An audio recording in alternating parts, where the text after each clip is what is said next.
In Meridian, then partly cloudy after midnight, the low down to 60. Mostly cloudy in Biloxi and Gulfport tonight with areas of fog, lows in the lower 60s. I'm meteorologist Matthew Harding. This is Think Radio.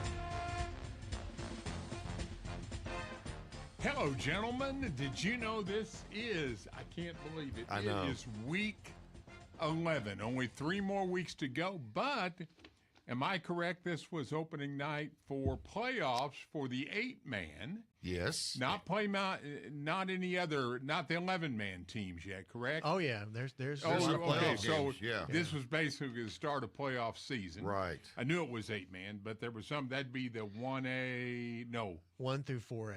1 through 4A. Mm-hmm. So a lot of stuff going on. Yes. Yeah, this is why you need an experienced hand doing this, because it's very confusing. I mean, there was 33 games last night, 67 tonight. Most of the games last night were regular season. Well, they were all regular season games. There were a handful of regular season games tonight, and then a lot of playoff games. So it's very confusing. Next week, it'll kind of all be sorted out because everybody will be in the playoffs next week. Well, and Dr. Dave has the playoff brackets up on FridayNightUnderTheLights.com. So if you want to find out who's playing where, we know one team that's out tonight, and we'll be talking with Mr. Gregory. Okay. Pearl Pirates are yes. out. Yeah, well. Somebody had to go out. There are a lot of teams that are out, you know. I mean, it's some just good teams. Some good teams. It's just, kind of interesting, a lot of conversation. And a lot of people that we, follow pretty closely played last night, a lot of the bigger schools. Right. A lot of the smaller schools playing in playoff games tonight. And the MAIS had the lower bracket playing next week. Yeah, if you can figure that out. You need a trigonometry degree to.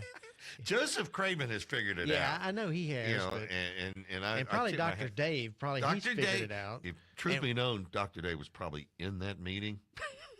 No, it would have been a lot smoother if Dr. Dave had been in it. So a lot going on. But see, next week you've got the Big Four playing.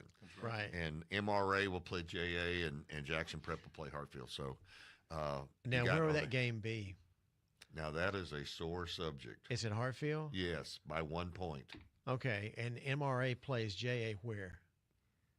MRA. And MRA, okay. Yeah. And there wasn't any question about that. Okay. And the other interesting thing this week is the announcement by the MAIS about the new system. We're going to 1A, 1, 2, and 3. No 4 anymore. Yeah, okay. There's a bunch of them in one. And I'll tell you what, next week we need to have someone on from the MAIS to like we talked to Johnny about the All-Star games, have him on to talk about that. Because I think if you read the article, that's passed. That's the way it's going to be. Right, and I think it was like 20 teams in 3A, 17 in 2, and 40 in 1. In 1A. And so, there'll be some schools kind of, and I think you're going to see a lot of schools jockeying for position in that 1A to 2A. You're going to want to see some 2As are going to want to go down to 1A. And then 3A is going to have 2 playoffs. Right. But there's 5 districts inside 3A, and one of those districts is Jackson Prep, MRA, JA, and Hartfield. That's right. So, and of course, they've all got to play each other, all right? But then they've got to go out and get their non-conference games or whatever games they're going to get. But I think the system basically, in my opinion, is better than the system they had this year because, we rolled in to do the prep game 2 weeks ago, and, Prep's rolling in there with 73, 74 players, and I think Silliman had about maybe 28, 29 players. Yeah, that's just not. It's not equitable No, at all. No. it isn't. And you may have Silliman had some really good players, but you might not have the number of players that an MRA or Right. a Hartfield or a JA has or a Prep. And so that's kind of uneven. I think what they were doing, Chris, they were trying to even out between the big four. You're still going to get the 2 playoff games, right? Right. So 2 and the fancy scoring system. the PowerPoint system they kept it. They kept it. It is not going away. Not a big fan of the PowerPoint system, but we may want to ask him seriously if we can get somebody from an MAIS in here next Friday. We may want to ask him why they even went to the PowerPoint thing. I mean, they have a reason. We just are not privy to what that reason is. But there's been a couple of things happen this week because of it. So, I think it bears worth, bringing the man in and saying, hey, where did it come? They knew that when they put this out this year that it was going to take some twisting and turning to make it be what they wanted it to be. And so now that they've seen the things that could happen with it, I saw when you told me about it, I went and I looked at the I like the way it's broken down because geographically, they're all in that area. They're all in the area that their school is at. So, you may want to go to the MAIS website because I know it's on there. But where did you, Chris, did you see it in the paper or did you see it on the internet? It was on Facebook. It's on Facebook, okay. And I wonder if that's why Will the Thrill is calling. Well, it may very well be. I'd say, well, let's go ahead and put him on and ask him. Well, now, Hank, no. Ty, he's not. Okay. Oh, that's right. He's in yellow right now. Right yet. He's not. Let me throw in some Bunch of scores. scores. Do you want to do some Thursday night games? You want to Yes, go? Okay. yes. All right. I'm going to run through some of last night's games of interest. DeIberville shut out Biloxi 28-0. Warren Central beat Canton 34-14. Let's see. Madison Central beat Clinton 28-16. West Point remains, they're undefeated, 10-0. They defeated Columbus 49-0. Pascagoula beat Gaucher 49-12. It was Hancock winning over Long Beach 41-13. Gulfport beat Harrison Central 45-13. Hattiesburg beat Terry 48-21. Holmes County Central over Florence 56-14. It was Horn Lake winning over Lewisburg 40-17. West Jones had no trouble with Jim Hill winning 50-0. It was Lake Cormorant over Olive Branch 49-35. Brandon won again 40-13 over Meridian. Meridian had a tough year. They have. Germantown shut out Murrah 56-0. Brookhaven also shut out Natchez 38-0. New Hope over Caledonia 55-22. Northwest Rankin beat Petal 34-28. Petal finishes 8-3 on the season there. And by the way, actually 7-4. Actually, is that right? Devin Cooper, the head coach for Northwest Rankin, will be on the show tonight in the second hour, so you don't want to miss that. Good. Ocean Springs beat St. Martin 49-21. Oak Grove over Pearl, 28-7 was the final. And then this was a surprise. Pearl River Central edged Picayune, 28-21. Ridgeland beat Greenville, 56-16. Hernando over South Haven, 31-14. South Panola over Center Hill, 31-7. Oxford at home defeated Starkville, 27-21. And Chris Cutcliffe is going to be on the show next week. Well, that'll be good. Yeah, find out about those Oxford Be Chargers. really interesting. They've had a really good great season. Great year. Northeast Jones defeated Wayne County 14-7. Tupelo beat DeSoto Central 42-19. Tupelo won. Now here's a story and one that you might bear some following up there. Lanier defeated Vicksburg 32-8, and Lanier won their 10th game of the year. They're 10-1. 10-1. 10-1. I'm gonna try to get their coach on next week as well. And Callaway defeated Neshoba Central 26-0. But Lanier, I mean, if you win 10 football games at Lanier, you've done something. You've done something. Yeah. And may merit a promotion somewhere down the road. Well, we talked to him last year. Yeah, we sure did. It was a great story really last good year. Tommy Kelly's his name. Tommy Kelly played is his professional football, Yep. played at Provine, but played at State, I think. Yep. Big guy. Yes. Big yeah, guy. Yeah. But obviously must be doing a pretty good job as a coach. I'd be afraid of him. So how about Will the Thrill? And he wants to talk about the Brookhaven Natchez game. Right. Okay, good. All right. Here he is. Will, how you doing, bud? Man, football games on the Thursday night, I hate to say it, I'm not a big fan of because I woke up this morning and was almost late for work because I'm used to sleeping in on Saturday. But It does mess your calendar up a little bit. it really does, but able to get some rest. Lord knows last week I was so tired. I think I sent y'all that little note. I actually slept through the whole show last week.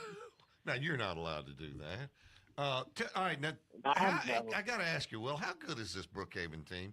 They pulled some amazing wins off this year and then lost maybe one that I didn't think they would lose. So what's the deal with Well, Brookhaven? the two losses were to, and now my mind would go blank. I want to say one of them was that to Northwest Rankin? Yeah, I think it was. And then the other one, gosh, my memory is Was it gone, and I Macomb, knew maybe? It was right- Macomb, I think, wasn't it? It was Macomb. You are correct. Boy, did Macomb put some points on the board tonight. But this Brookhaven team, I'm going to go out on the limb and say it. Don't be surprised if you find them in Starkville in December. Oh, that's bold. That's bold. Well, Now- after the playoff loss to O'Shea last year, it kind of put a stickler in their repertoire, so to speak. They were not very pleased with that, and so their motto has basically been finished business. Uh-huh. And that was even when new head coach Darian Dorsey took over the program. He brought that 5A state track championship pedigree to the football team, and right now they're playing at a championship level. Last night it was 35-0 at the end of the first quarter. Ooh. They've got a good Yeah, so offense. the I know clock- that.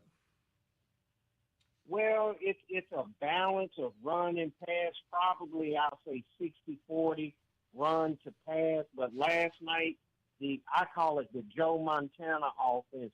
Those short intermediate passes that won him a couple of Super Bowls. And of course, it helps to have a Jerry Rice at wide receiver. Yeah, that doesn't hurt. A couple of guys I want to mention last night. Caden Qualls, one of the running backs. Jaden Allen, he's a quarterback. Dreamus Herring Jr., a wide receiver. Also, Jeremy Bibbs. His son, the guy I was telling you about a couple of weeks ago, played at Northwest Rankin. Right. His son plays defensive back and receiver for Brookhaven. Defense set the tone last night. That's what it boils down to. They really got after Natchez last night, and of course pitched the shutout, 38-0 being the final score. Special teams scored. Every phase of the game scored last night for Brookhaven. So next week they will host Northeast Jones here in Brookhaven at King Field. As the old saying goes, when I first started doing this scoreboard show some 30-something years ago, Big Red just keeps on moving on. Well, Will, we appreciate the update on that. And you know what? Come to think of it, in 5A, you may be right about being up there in Starkville. I'm trying to figure out who might be their biggest competitor, but we'll figure it out as the week goes along. Stay with us, stay up with us tonight, Will, and keep feeding us those scores, big boy. We're going to take a time out here on Friday night on the Lights Tonight show, being made possible by Cricket Wireless, which has all the information you need about the holiday stuff that you need on cricketwireless.com. Going to take a time out and be back with more in a moment.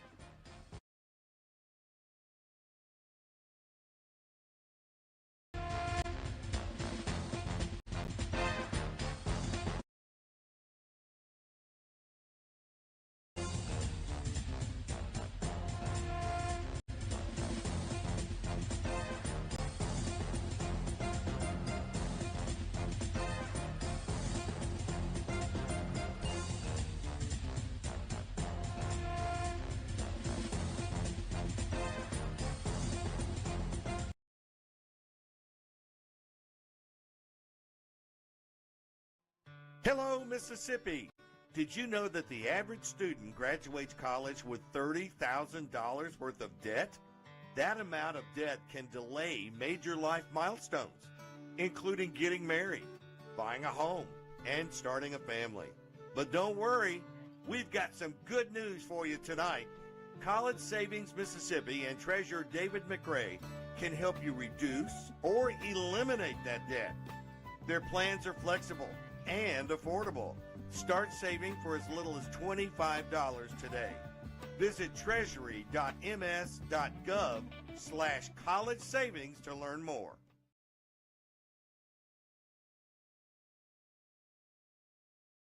If the money's yours, you should have it. That's why State Treasurer David McRae has returned a record $80 million in unclaimed money to Mississippians. And there's hundreds of millions more, maybe with your name on it. Check the list. Visit www.treasury.ms.gov and see if you have any of the unclaimed money. Each year, banks, utilities, businesses, brokers, and insurance companies turn over millions of dollars to the state because they're not sure who is entitled to the funds. Treasurer McRae has an entire unclaimed money staff waiting to take your claim and return your money. Check the list today. Treasury.ms.gov.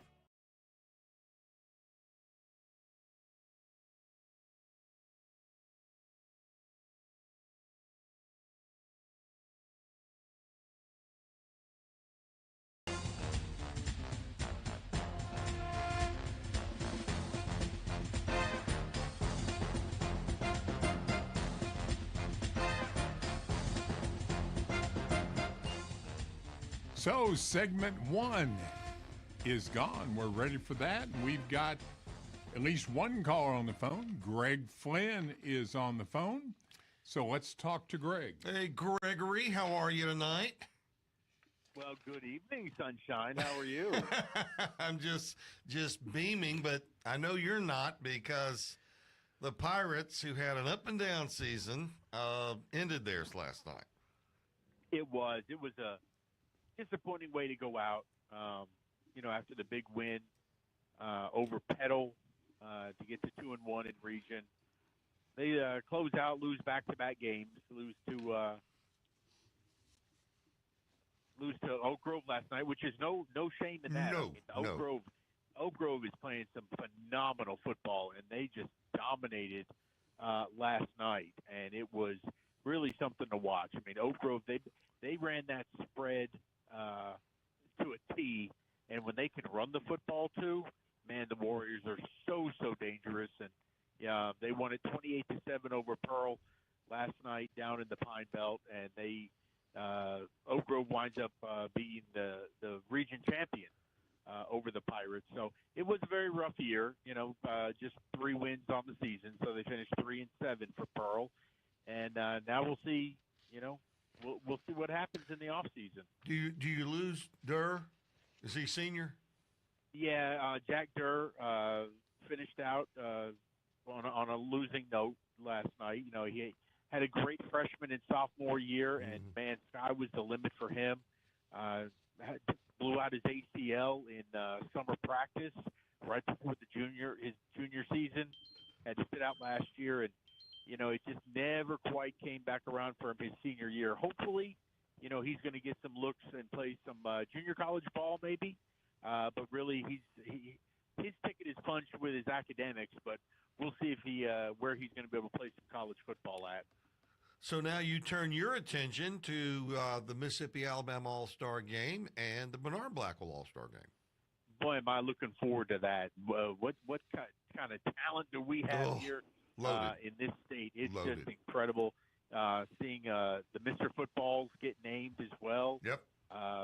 Some really good football being played down there on the Gulf Coast. Let me tell you something. Everybody used to kind of say, oh, well, everything in the north is where it's at. But I think the South, certainly this year in our North-South game, is really going to see some action when we get to that Blackwell All-Star game. But, man, I can't wait till we square off against Alabama, because I have a feeling the Magnolia States got a little something for our neighbors to the east this year. Well, and it's in Hattiesburg, so that's nice. That means we'll have a nice crowd there, and it should be if this weather holds, it should be just wonderful the rest of the way out, and should give us good weather in both of those. Greg, we got to cut you loose. We got Caleb Hamill on right behind you, but we appreciate your reports all year, and we'll be looking forward to hearing you on those All-Star games.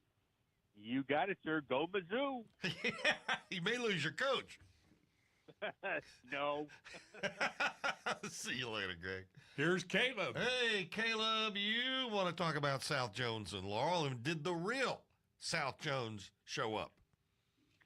Well, depends on if this is the new real South Jones or not, guys, because this was a very good defensive Laurel team, which I don't know that has gotten enough credit this year, because Laurel in region play, ever since they went through that gauntlet to start the year, the most points they've given up since region play began was 14 against Brookhaven in that first game.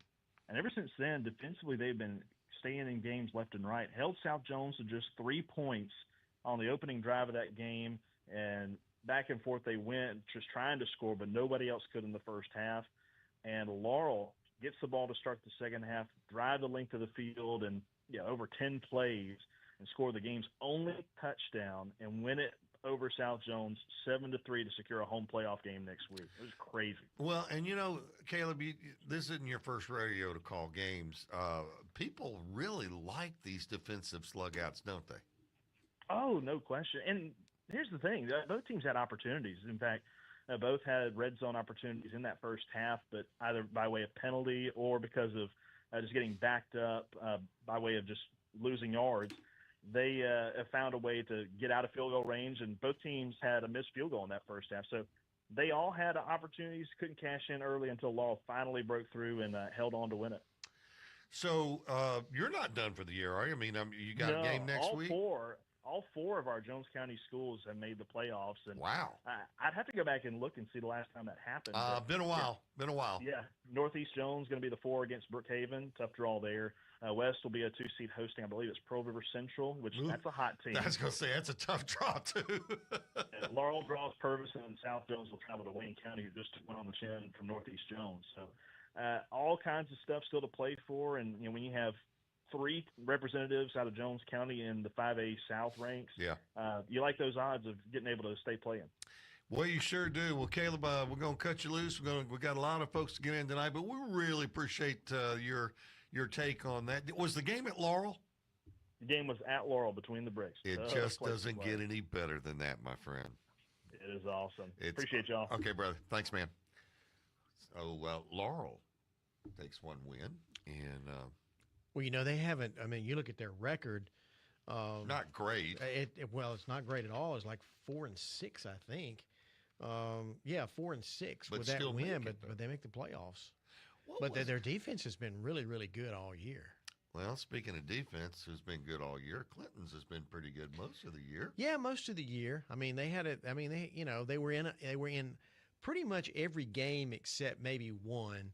But they just in the second half, they just, for whatever reason, they don't have the consistency offensively, make a turnover here or there, put themselves in bad spots, and lost a game last night to Madison Central. But, Madison Central beat Starkville the week before. Yeah. So, I mean, every team in 7A, Toss-up. without very much exception, is just good. Yeah. They're a good team. Well, we can find out from the man who calls for the Arrows. Here's Ray. Sugar Ray Coleman, how are you, man? What's up, guys? How y'all doing, man? Well, we're good, but I'll tell you, those Thursday night games leave a void on Friday, don't they? They do. Right now, I'm watching old episodes of wrestling with my son and my wife. Boy, now I'm gonna tell you.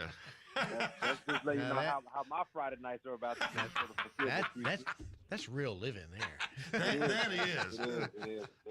But yeah, it's sad for the Arrows that the season had to come to an end. But I said this when we first started this season, man. They looked good in what I call the preseason schedule. But when you get into Region 2, 7A, man, what we have found is that every team in that region, with the exception of Murrah, and again, it's no disrespect to Murrah, but every team in that region other than that squad is elite. They really are, man. They have great talent, great coaching, and so somebody has to be the team that misses. And so it's Murrah and Clinton that are going to be on the outside looking in. The rest of those teams, man, I wouldn't be shocked if that side of the region perhaps goes 3-1 with the one loss coming to whoever has to face two.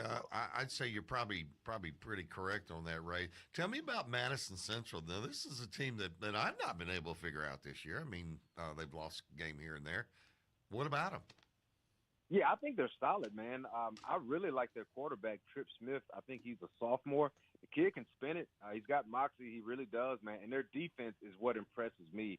They don't give up a ton of yardage. I think they were number one in the region in terms of points allowed. I think they allowed 86 points before we played them last night. So they're a really good team defensively, and they have explosive players offensively. I think they're just young, so they're figuring that part out, man. But listen, they lost to Oxford by 4 points. I think they lost to Germantown by 3 points. So they've been in tough games. So, that's what I'm saying. They can really pull off upsets and perhaps go deep into the playoffs this year. Well, you're right. And how many times have we seen teams get into the playoffs, maybe just, kind of back in and win the whole thing? It's not how you're playing in August and September. It's how you're playing now. You just want a spot in the dance because it's like I tell people, man, you want to be battle tested, so you want to play good teams. And when you get to the postseason, you just want a spot because on any given Friday night, man, you never know what can happen unless you're playing Tupelo. And then I just think you know what's going to happen. Then you know what's going to happen. Yeah, that's just my personal opinion. So whoever's got to face them next week, good luck to them, but they're going to need it for sure. Well, Ray, we appreciate you being with us on the show this year and letting us know what's going over there in Clinton. What do they lose? Do they lose a lot of kids this year? Clinton? In terms of the offensive line and defensive line, they do lose some key guys, but they're skilled players. They're all coming back next year, so they'll have to rebuild. The trenches, as I say. But man, the future does look bright in Clinton for sure under head coach Hamer Morgan. Well, you have a great holiday season, Ray, and I'm sure we'll see you down the line. Same to y'all, man. God bless y'all, man. Have a great one. Thank you, brother. You want to throw in a few scores for tonight? Yes, absolutely. We got a couple minutes. Okay, 4A, Louisville defeated Ripley 49-7. Leake Central beat Richland 43-14. Macomb over Greene County 68-26. Forest beat Choctaw Central 18-7. 3A score, Noxubee County defeated Yazoo County 41-15. It was Booneville over Independence 33-10. Union edged Jeff Davis County 33-27. McGee over Quitman 23-16. Let's see, this would be 2A games. Charleston over Philadelphia 44-28. Hamilton easily over Strayhorn 55-6. You'll like this one. Heidelberg scored 78 against Newton, won 78-6. North Forest over Lloyd Star 41-20. Wesson over Perry Central 49-14. Mize over Lake by a similar score 49-16. In 1A, LaFleur County over Vardaman 44-8. Nanawaya defeated West Bolivar 50-28. Stringer 36, Mount Olive 12. Taylorsville shut out West Lincoln 66-0. South Delta over Ethel 28-6. A couple of MAIS scores in 4A Division 3. Brookhaven Academy over Simpson 27-14, and Marshall shut out Central Hines 40-0. That was in 3A. All right. We're going to take a timeout. We'll be back with more Friday Night Under the Lights. Keep you up to date on what's going on around the state. Tonight's show being made possible by the College Savings Program. Oh, where was that when I needed it? Great Christmas gift, by the way, for you grandparents out there. We'll be back.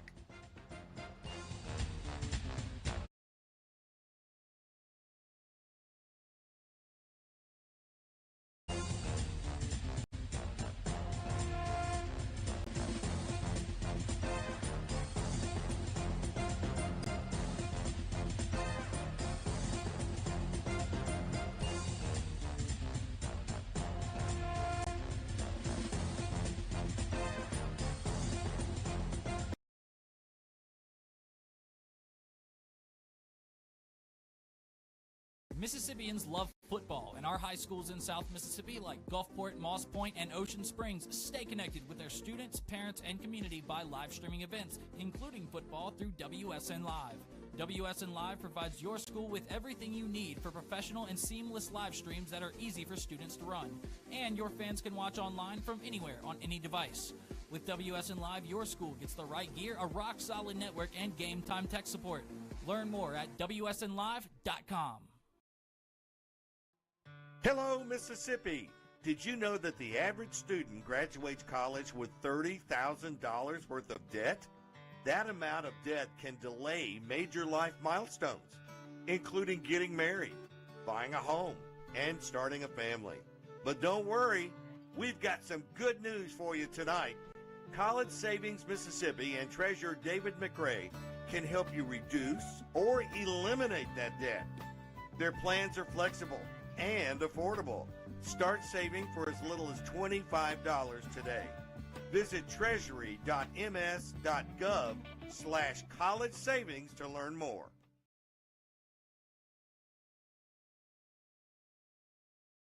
At Mississippi Public Broadcasting, we tell local stories that matter.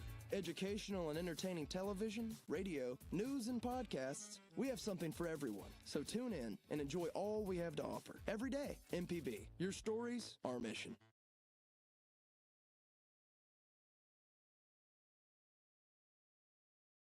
Is our mission.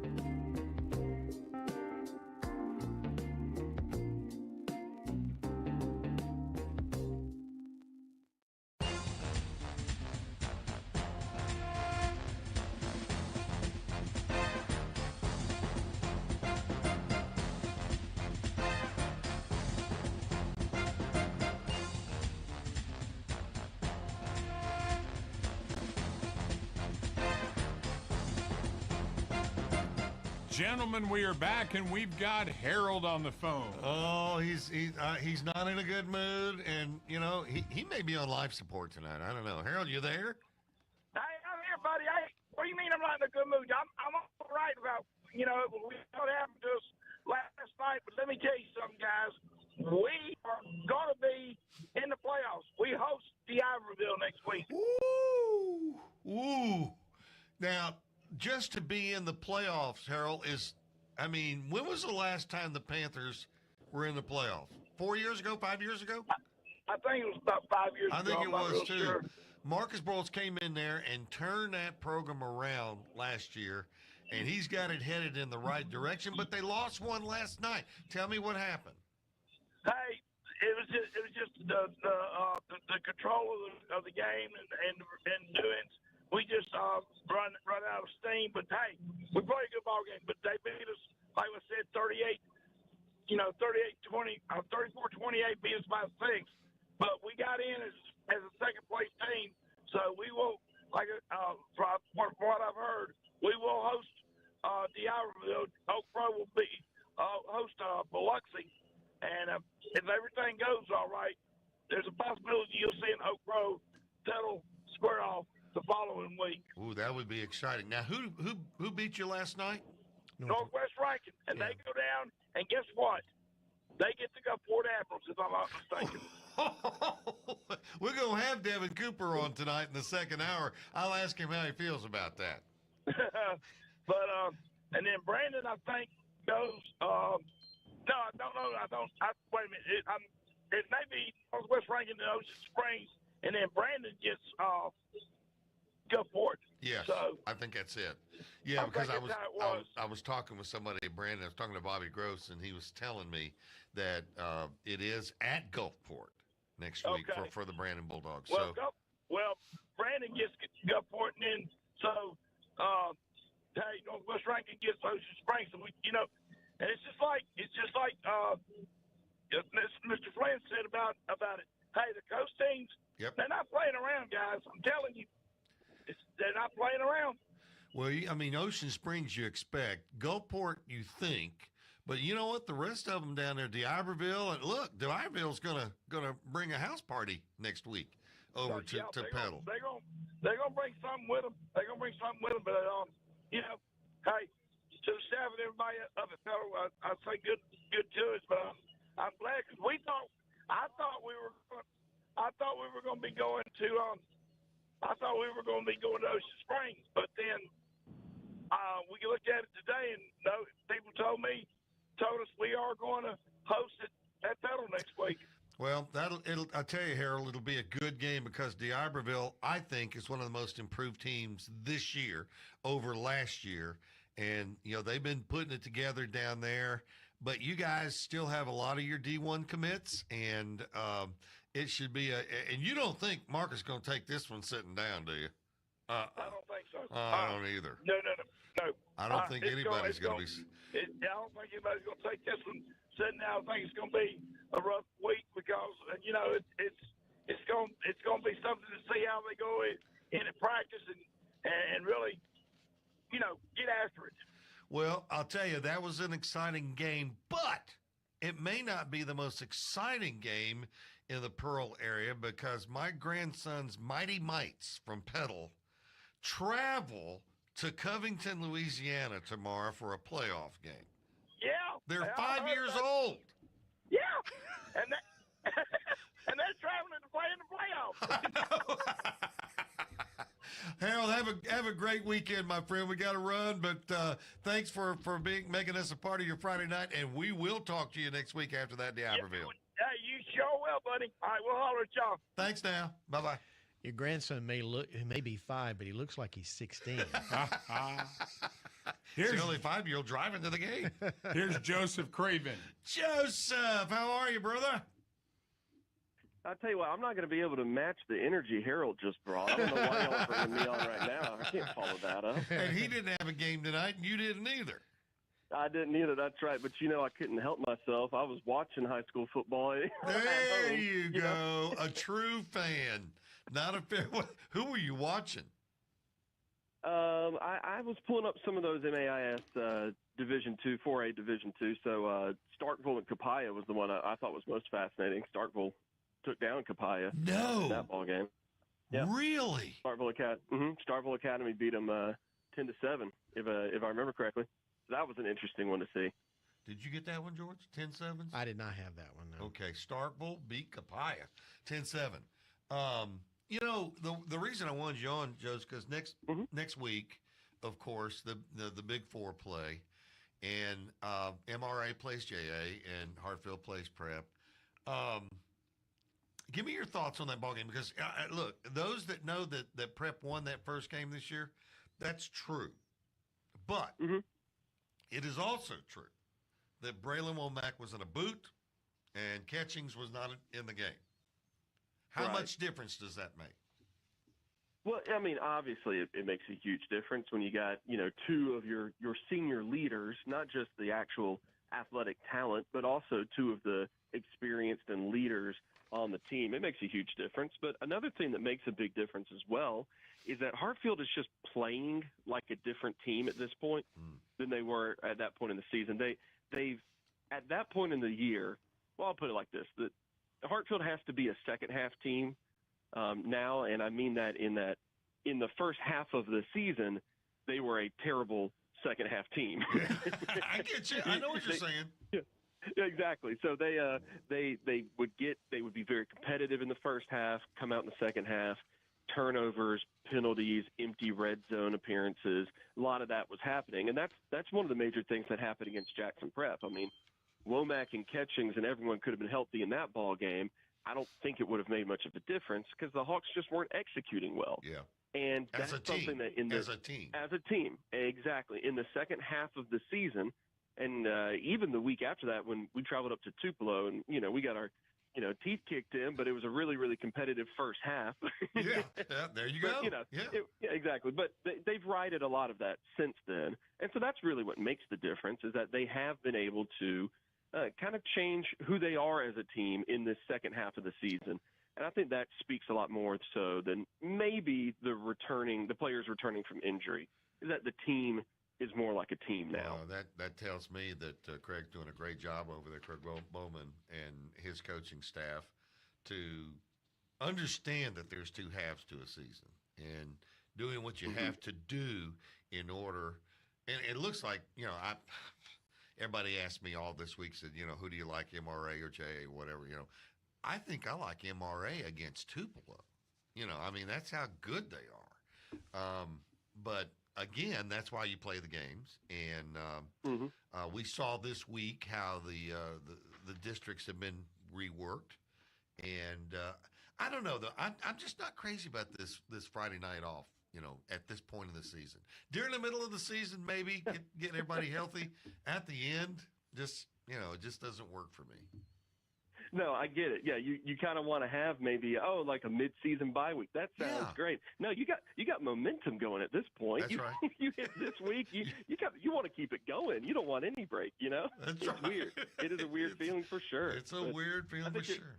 Yeah. No, I think you're right about your assessment of MRA this year. Kind of looks like the MRA team of maybe 4 or 5 years ago, where they kind of seemed, relatively untouchable and so strong in so many different areas. But that JA MRA game is going to be fascinating. It just is. Because, and I'll be with you, and we'll probably be watching that one over there. Right. We might have terrible calls that night because we might be watching another game. Who knows? Well, I'll tell you what, I'm excited. Y'all have a new press box over there. It's really, really nice. Yep. And so I'm looking forward to being over there. And, we appreciate you making this a part of your Friday night all year long. Can you believe this is week 11 for the show? That means we got 3 more, and it's gone. I know. No, it just feels bizarre. It really does. When we hit the end of the regular season, I kind of remember turning to we did senior night, and I turned to my broadcast partner Jarrett Myers, and I was like, Jarrett, this is week 10. Yeah. Like it makes no sense. It's so strange. When they get to senior night, the season's over. Yeah, and it's just wild. But no, I'm looking forward to having y'all over. I know it's a weird situation that the Hawks end up hosting that game, and I know. Well, here's the crazy part: is you said I think earlier in the show, it was by 1 point. It wasn't. The difference was 0.25 points. I think is what. That makes it even worse.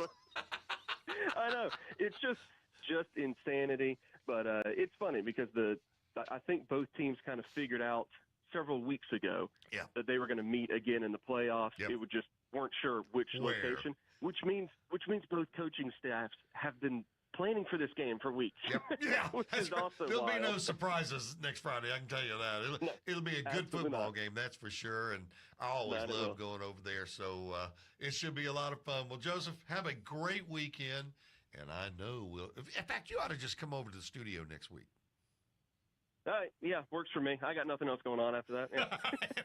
Well, it's on my way home. You remember, anytime I like playing at Jackson Prep because it's actually closer to my house than the home games are for me when I'm calling games at Hartfield. Hey, so. I don't know if you were listening while ago or not, but Ray Coleman's watching wrestling with his wife and his son tonight because there was no game. So, you do what you got to do. Joseph, thanks, man. Have a great week, my friend. He was not absolutely, brother. He was not watching live wrestling. He was watching old wrestling. That's even which worse. is even better. Yeah. Hey, I've got a few scores. Do it. These are 4A. Well, this one is a 4A score. Pass Christian won their 10th game. They beat South Pike 52-32 tonight. A 3A game, another high scoring game. This is for Ty. 57-40, Hazelhurst prevails over Tylertown. 57. 57-40. And then one more 2A score. Northside shut out Velma Jackson 42-0. All right. All right, there you go. Tonight's show being made possible by the unclaimed money, David McRae, our state treasurer. And we're going to have Lee in next week, I believe it is. It should be a lot of fun. You don't want to miss that. George and I are actually going to find out if we're owed any money. We need a lot. We'll take a time out. We'll be back.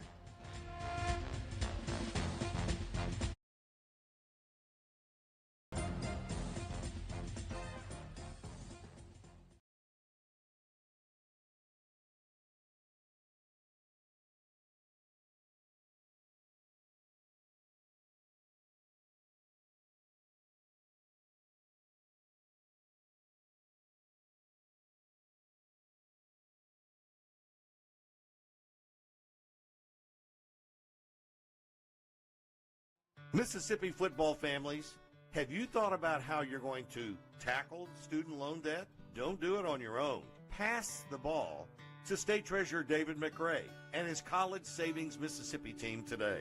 With College Savings Mississippi, you can lock in today's tuition rate, prepay college, and avoid student loan debt altogether. Don't let your finances get sacked because you didn't invest in your child's education. Visit treasury.ms.gov/college savings to learn more today.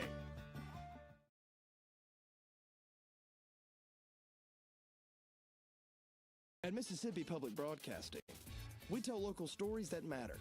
Educational and entertaining television, radio, news, and podcasts. We have something for everyone. So tune in and enjoy all we have to offer. Every day, MPB, your stories, our mission.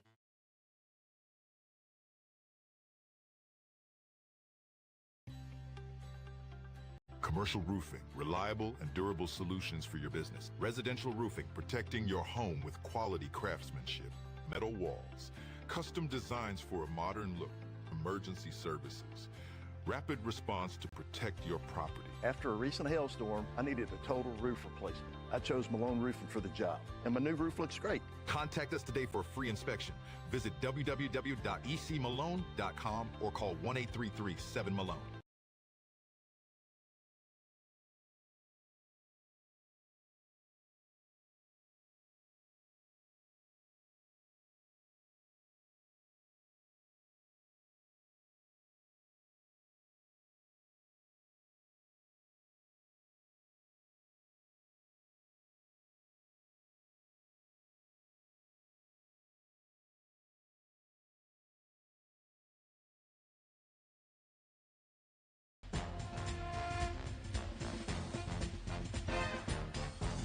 Welcome back to Friday Night Under the Lights, made possible tonight by Cricket Wireless, who will also be making sure that we have an 8-man. The Crazy Eights tonight comes on at 11:30, and J.C. Fox, as we speak, speeding his way from Tallulah. I think it was in Tallulah tonight. They love us in Tallulah, and they're great folks over there. Needs to be careful. Yeah. Don't go too fast. I know where that guy hides. Oh, all right, we've got Brandon Davis on the line, who is the voice of the Warren Central Vikings. Good evening, sir. How are you? Gentlemen, I am doing well. Can I go ahead and clear the air with y'all? Yeah, air's clear. All right. Well, I know if I say this, Mr. George won't hold this against me. I know you being a jackal, you will, Russ. But I was so confused tonight on what was going on and so lost that my daughter actually gave me a facial tonight, and it didn't. But here's the good news. Okay, the good news is that it did not work, so I still have a face for radio. I'm still going to be hanging out with you guys on Friday nights for a little while. Well, I'm certainly glad. Yeah. So how old's your daughter? She's 17, and of course she's got everything figured out. And she told me I needed some work done, and I didn't know whether to take that as an insult or not. But well, we all need a little work I was done. going to say, what's her number? Get the going right. But no, it's a confusing night. I know that I've heard y'all were talking about Ray a while ago watching wrestling, and it's been a confusing night. We were excited last night. Warren Central, we closed out the season with Canton, got a good win over Canton. It was 34-14, and very excited about that. And then my analyst Brother Bob Sullender reminded me that it was Thursday night and we had to go to work today. Ooh. And well, Bob's that way. He, he's not going to cut you any slack. He's going to work you 5 days. Oh, he's going to work you 5, try to get 6 or 7, maybe 8 out of you. And, but you tell him I said hello next time you see him. I will do that. But no, we had a great night last night, closed out the regular season. Really, Russ, we were concerned about how the kids would respond. This was a Canton team that they were already mathematically eliminated from playoff contention. Warren Central had a home field advantage and was afraid that maybe they would sleepwalk into this game. They took a 28-0 lead, Warren Central did. We did sleepwalk probably about 5 minutes to go in the third quarter until midway of the fourth quarter. Then they decided to wake back up and close it out. Like I said, it was 34-14. Nash Morgan had 2 more rushing touchdowns on the night. And the kid is just continuing to get better and better and better. And I told you guys a few weeks ago, and I know people across the state thought I was crazy for saying this, but the kid really, to me, looks like what we saw from Bray Hubbard a few years out of Ocean Springs. Ooh, boy, that's good company. It is, and I don't.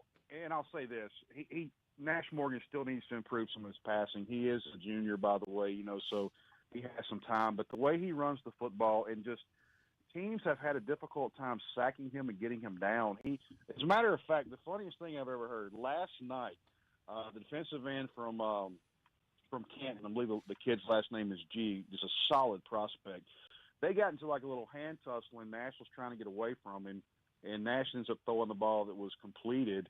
But Nash got called for a face mask because he had his hands in the defensive end's face. I have never in my life, guys, heard of a starting quarterback getting a face mask call. So that's a first. That's a first. Yeah. So, but no, it was a good night. Like I said, next week we open up. We'll have home field. We open up with Center Hill. That's a salty team. Yes. They're 5-5 on the season, but they play in an extremely tough region, as you guys know. And it's going to be a tough game. We're going to have to be our best self to come out with a win. But a lot of excitement down here this year. I'm thinking Coach Morgan's going to have them ready to play. I'm just saying. So we'll see what that happens, Brandon. I appreciate you calling tonight, especially with the new face and everything. And Hey, look, don't get too excited. I'm the same old me now. Nothing's gonna change. Okay. Well, that was always good enough for me. Thanks, Brandon. We appreciate you, brother. Hey, God bless y'all. Take care. All righty. Bye-bye. Cliff Barker. All right, Cliff. Now, you guys had a bye, but I really am interested in the fact that who you're going to play next week. Who's that going to be? Well, I talked to you guys a couple of weeks ago. I said this, and it's not a surprise. I mean, we saw this coming, but I don't think back at the beginning of the season many people saw Columbia being that 4th team that made it into the top 4. But they led the power points for a good bit of the season, ended up getting that 4 seed, and they'll have to travel to Florida next week. We'll host Columbia in that playoff game, and Columbia's a team that, to me, is going to present a little bit of a challenge to the Rebels because Hawkins has got his crew set up running that wing tee, and they're quick, and it's going to require Tri-County to really play some assignment defense. I mean, they're going to have to, Tri-County's a fast defense that thrives on penetration into the defensive backfield, and when you got a team running the wing tee and all those counters and you can't do that. Sweeps, and it can really get you in trouble. So to me, it's going to require a lot of discipline out of the Rebels next Friday night. Well, and Cliff, you hear this all the time when coaches say you're going to have to play assignment football. And when I saw the Rebels this year, when they walked those linebackers up to the line, and instead of 4 had 5 now, you can't do that on a single wing. Because if you're trying to shoot a gap, that single wing's running away from you to begin with. Well, you've got, when you play Tri-County, you've got 2 really aggressive defensive ends that are coming every play. And if those guys get caught up field, it makes it easy on a puller coming from the other side with a kick-out block, and next thing you know, you got a big play. So Columbia's a team that I think could really challenge the Rebels next Friday night. And, I'm looking forward to it. I think it's a game that it's a team we haven't played a lot, especially in recent history. So it's kind of it's not not a familiar matchup, and it's a program that's really turned its fortunes around in the last few years, and I'm looking forward to it. I'm excited about the game next Friday night. If you progress, as you hope you do, who do you think you have to beat to get into that championship game? Oh, I knew you were going to put me up to this one. The way the Division I's playoffs work this year, that's it. If you beat Columbia, you go to the championship game. There's only 4 teams. That's right. So we've got Columbia and Washington and Leak are on the other side. So that's the one where I don't like to talk about this because I avoided that Leak, the name of the school of Leak for so long. But everybody's pointing to that Leak Tri-County rematch at Jackson Academy. But Columbia could really come in and have something to say about it, just like Washington could play a good game against Leak as well. You never know. But Tri-County's got to focus on Columbia before they can worry about that next week down at the Brickyard at Jag. I totally agree with you, Cliff, and I'll tell you, Joey Hawkins has done a great job down at Columbia Academy, and he'll have those guys ready to play. Yeah, I think I said this one of the other times I talked to you guys this year, is that it's just a testament to the athletes in that part of the state. When you look at Columbia High School and Columbia Academy, both having just stellar years this year, there's some ball players down in that Columbia area. And, as I watch them film, Columbia Academy's not a big team, but they're loaded with speed from one side to the other and play an aggressive defense as well. So I'm really looking forward to the matchup. Cliff, have a great weekend, my friend. Thanks for giving us the skinny on Tri-County, and we'll look forward to talking with you after that big Columbia game next week. Yeah, I hope we got a good conversation coming next Friday night. I hope so too, my friend. Thanks so much. All right, see you guys. All righty. That is going to be a challenge for him. Joey Hawkins is a good coach. It is. Yeah. He's a good coach. All right, have you got an update on anyone? Yeah, I do. These are some 4A playoff scores. Corinth shut out Amory 40-0. Itawamba AHS 42. Tishomingo County 23. Clarksdale defeated Yazoo City 30-6. Louisville, we gave this one earlier, but Louisville defeated Ripley 49-7. Let's see, Columbia. This is Columbia High School. They're 11-0 now. They shut out Moss Point 49-0. Moss Point finishes the year 2-8. Do you remember? And this goes back a while, but do you remember when Moss Point was just great every year? Now this was before Katrina, of course. But you remember Moss Point and Pascagoula had great teams. But which one did Rooster Jones play on? Was Pascagoula. Pascagoula. Yeah, and he went to Pitt. Yes, and the quarterback, whose name slips me now, played at Florida. Shane Matthews. Yeah. Yes, he played in that game. That was in Pascagoula. Yeah, that was in Pascagoula. Yeah, great team. But yeah, that was years ago. That was years ago. We're going to step aside. We're going to go to the top of the hour, and thank you for joining us here in the first hour. Tonight's show being made possible tonight by the College Savings Program. And we're going to have Alice Clare in studio to talk about it next week, and so you're going to want to get your pad and pencil ready to write down everything about that and how it can help you. We will take a timeout and be back with the second hour of Friday Night Under the Lights in a moment.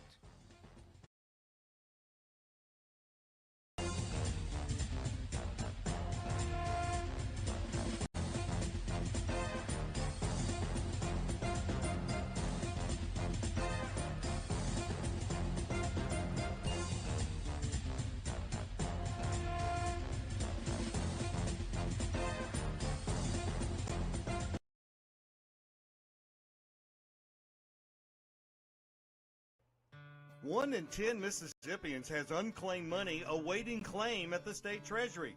There's literally hundreds of millions of dollars waiting to be united with the rightful owner. At www.treasury.ms.gov to search, you'll see your name and stake your claim by following these instructions. You'll be asked for some basic ID like a copy of your license or a government-issued ID, then hit send. Treasurer David McRae has a dedicated unclaimed money team awaiting your claim, ready to return your money. Don't wait. Look for your name and stake your claim today. www.treasury.ms.gov.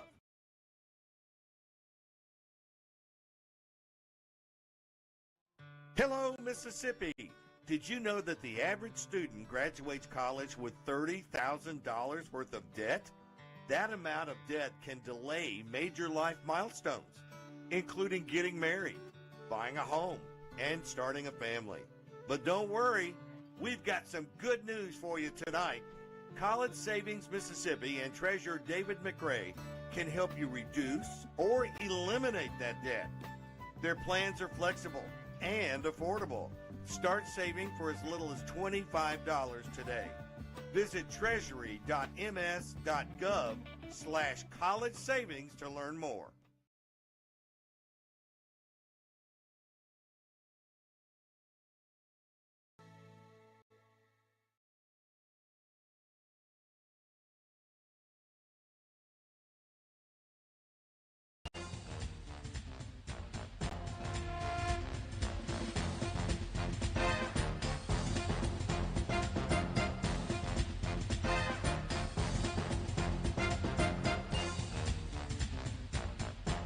Well, gentlemen, we have reached hour 2.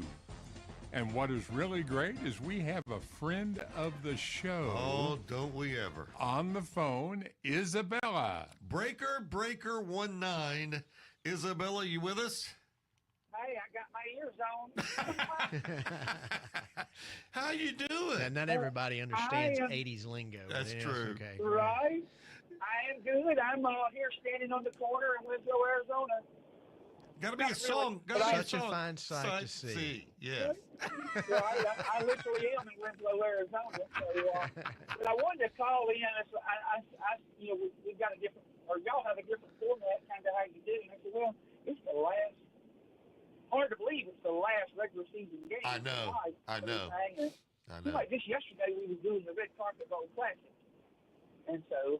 And it was hot. I mean, it was hot. Yeah. Very much so. So anyway, I just wanted to call in and tell y'all that I appreciate y'all making my Friday night. I listen to every Friday night without fail because I'm a nighttime driver. And in my 57 years, I have been to probably 60 to 70% of all the stadiums that the announcers that call in and talk about their teams. I've probably been in their stadium for a game, whether it was watching Warren Central or whether it was just a good game being played, kind of like that Tri-County League game. Yeah. And so I just want to tell them that I appreciate them calling in, talking about their teams, because I can envision that in my mind's eye and see the stadium and stuff. I wish that Warren Central could revisit Clinton because we went over there and they beat us like we said bad things about their mama. I wish we had that game back. Well, but you know what? You recovered from that. We did. And I tell you, Coach Morgan is doing such a good job. And I've done, in fact, George too, both of us have done plenty of games over at that Warren Central Viking Stadium when we were calling Clinton games back in our younger years. And we spent some long nights over there, trust me. Oh, I remember those back when we was in the little Dixie conference. Yes, sir. Leo Cage was a running back. Yeah, this is pre-81, because that's when they first started the playoff system. So, good days. Good days. Yeah. So are you driving now? I am. I am on the road rolling, and I play I'll pull over and get the Facebook out.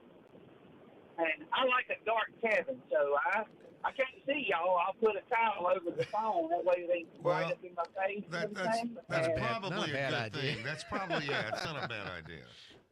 But it plays, I've got my headset on right now for talking, but whenever I get off here, I'll just play it back to the radio. I'll be carrying y'all on down to Phoenix, Arizona.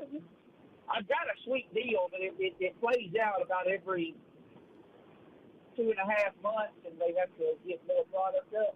Yeah. But I run Naples, Florida to Lakeview, Washington, and then I reload in Quincy, Washington, and go back to Costco in West Palm Beach, Florida. So I'm Wow. States.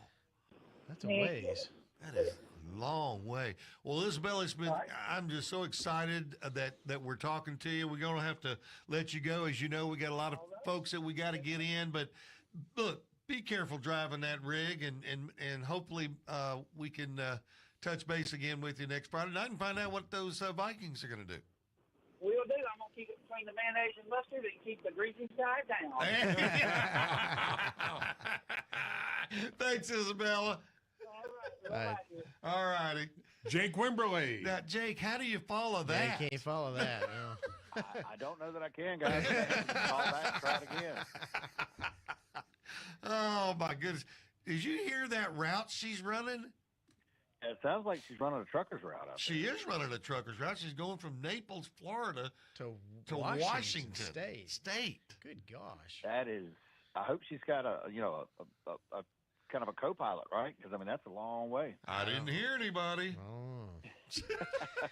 Well, look, this has been probably one of the more interesting years for the Bulldogs, and I think everything's well documented. You had some kids go down with injury, et cetera. Your coach leaves.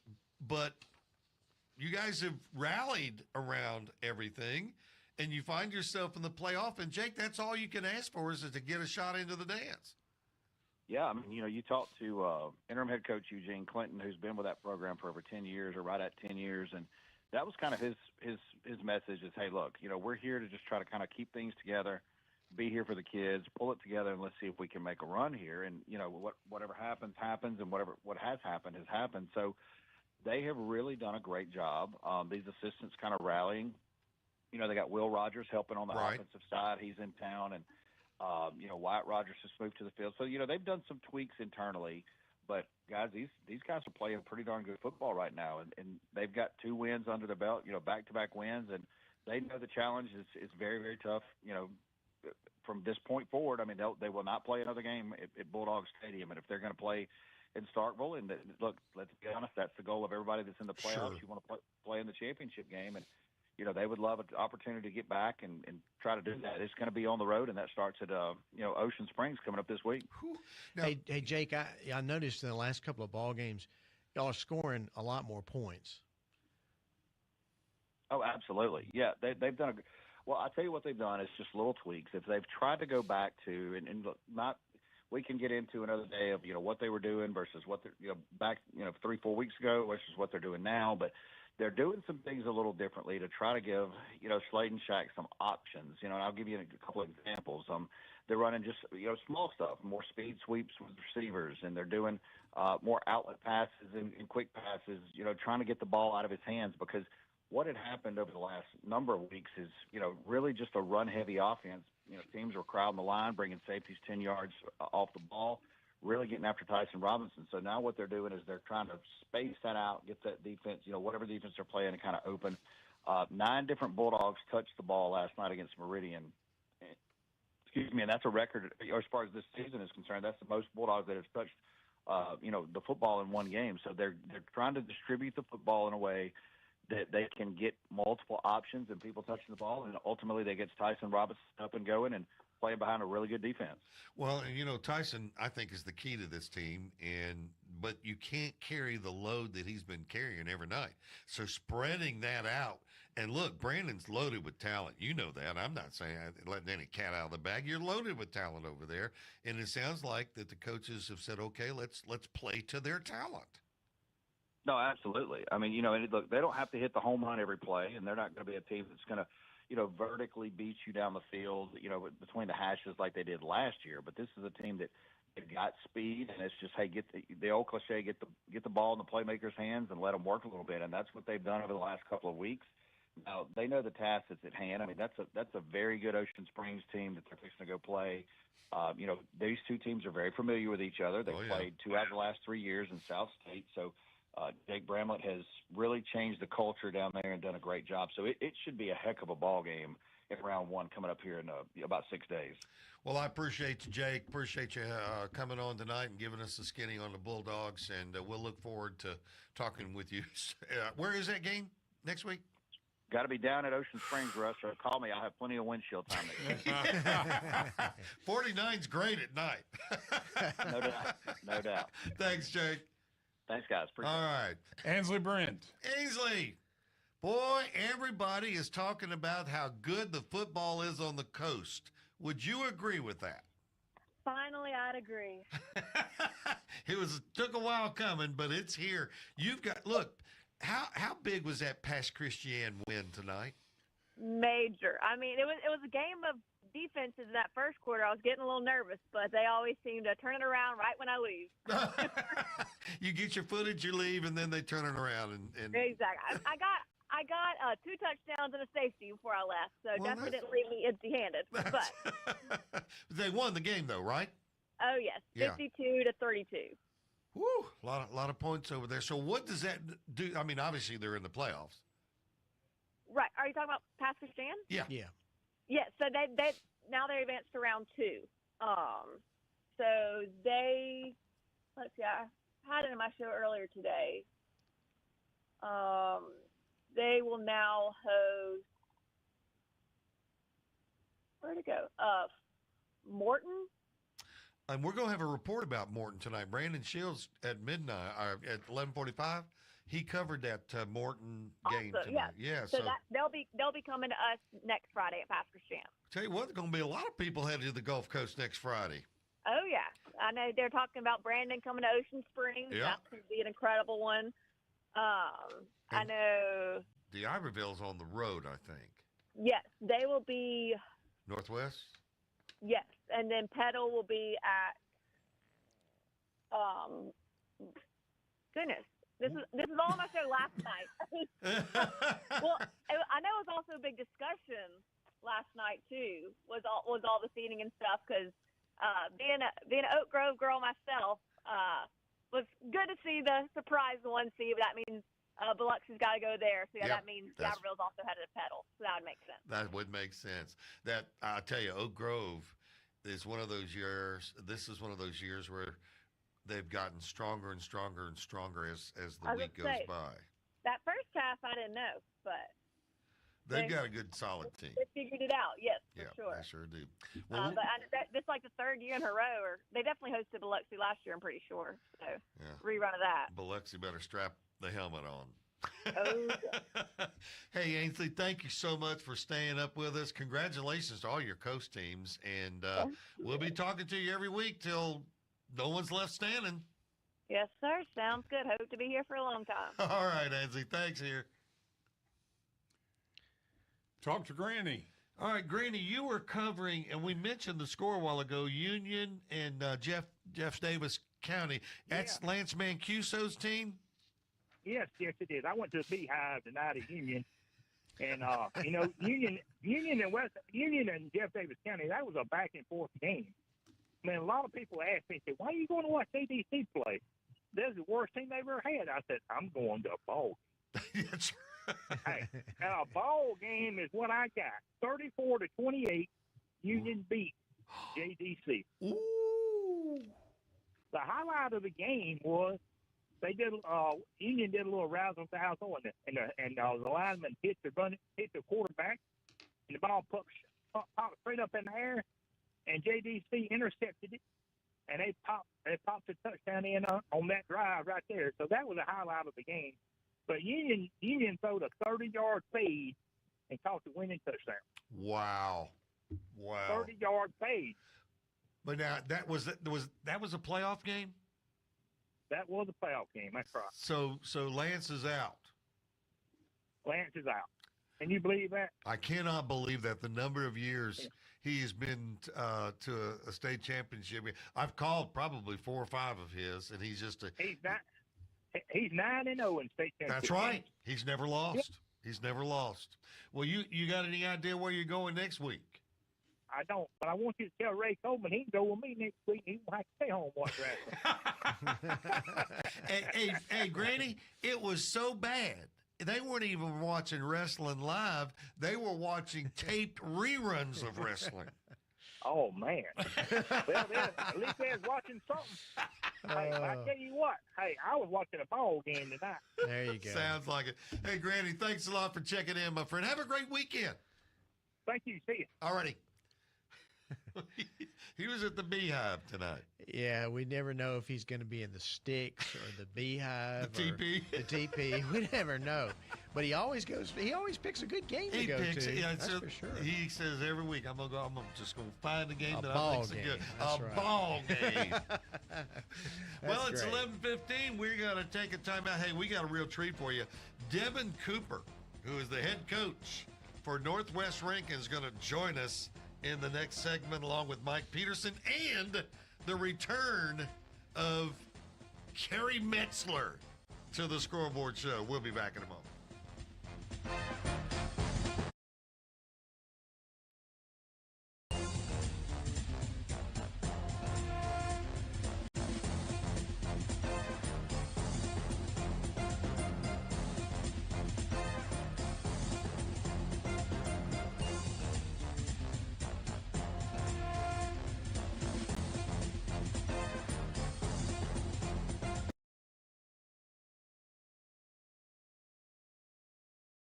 Trusted by homeowners and businesses across the Southeast. Commercial roofing, reliable and durable solutions for your business. Residential roofing, protecting your home with quality craftsmanship. Metal walls, custom designs for a modern look. Emergency services, rapid response to protect your property. After a recent hailstorm, I needed a total roof replacement. I chose Malone Roofing for the job. They delivered top-notch service, and my new roof looks great. We started looking for roofers when we realized that we had leaks throughout our facilities in our district. What stood out to me about Malone Roofing was great customer service, a fine finished project, and great following. I would definitely work with Malone Roofing again. My project was a little more complicated than just needing a new roof. I decided that Malone would be who we needed to work with, that would do the best job for us. My experience working with Malone was wonderful. Contact us today for a free inspection. Visit www.ecmalone.com or call 1-833-7Malone. See your name and file your claim. Even the smallest counties in Mississippi usually have thousands of people whose names are on the unclaimed money list at the Mississippi State Treasury. That's right. Many counties even have tens of thousands of names listed, totaling tens of millions in unclaimed dollars. Since he's been state treasurer, David McRae has returned a record $80 million to Mississippians who've searched the list, found their names, and staked their claim. About 1 in 10 Mississippians have unclaimed money, and that's why you should check www.treasury.ms.gov or click on Unclaimed Money and search today. If you see your name, file your claim. If it's your money, Treasurer David McRae will get it back to you.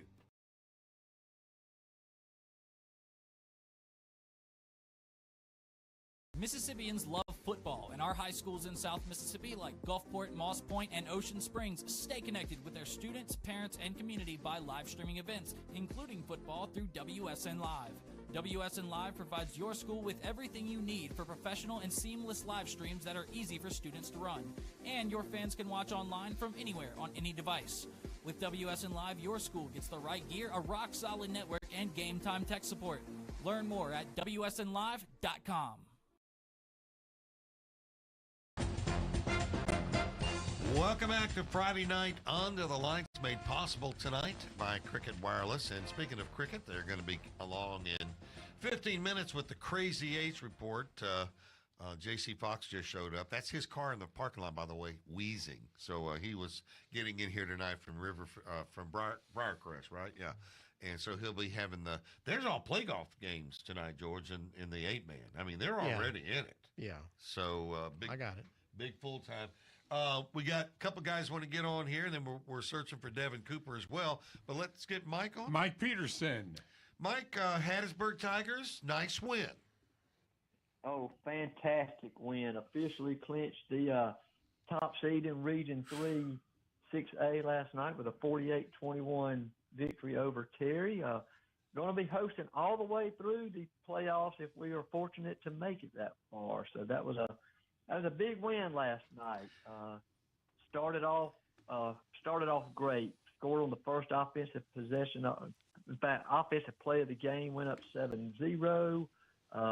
kept it rolling. In fact, got up 34-0 midway through the third period. But Terry's a great team. They showed no quit, cut it to 34-21, and all of a sudden we are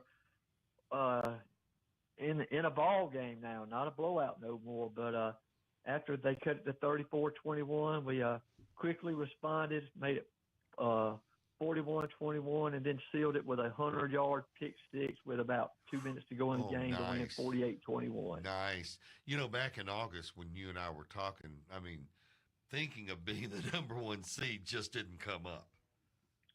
It didn't, and we knew that when we had a new coach, Coach Kendall Lacey, that things were going to be different. But turns out they weren't too different after all. You know, he's come in. He's done a fantastic job. I mean, we've won 7 in a row now, and you know, we lost to Petaluma Oak Grove. No shame in that. No, but you know, if you could start the season over and try to play Petaluma Oak Grove again, who knows what it would be like. Well, I'll tell you, hosting throughout the playoffs, Mike, that's big. And to get that win over, like, I agree with you. I think Terry is really building very quietly a really good program over there. By the way, West Lowndes beat Coffeyville tonight, 44-0. There you go, George. All right, Mike, thanks so much, my friend. And next week at home against Pearl River Central. Ooh. Yes, you know, they kind of got our attention last night when we found out that they beat Picayune. So we know that they're going to come in on a little bit of a roll, some momentum, and you know, anytime a team beats Picayune, you have definitely got to take that team serious. You got that right. Well, in fact, we got Kerry Messer coming on right behind you, and he's going to try to make sense of it, but. Listen, man, you have a great weekend. We will talk with you next Friday after that ball game.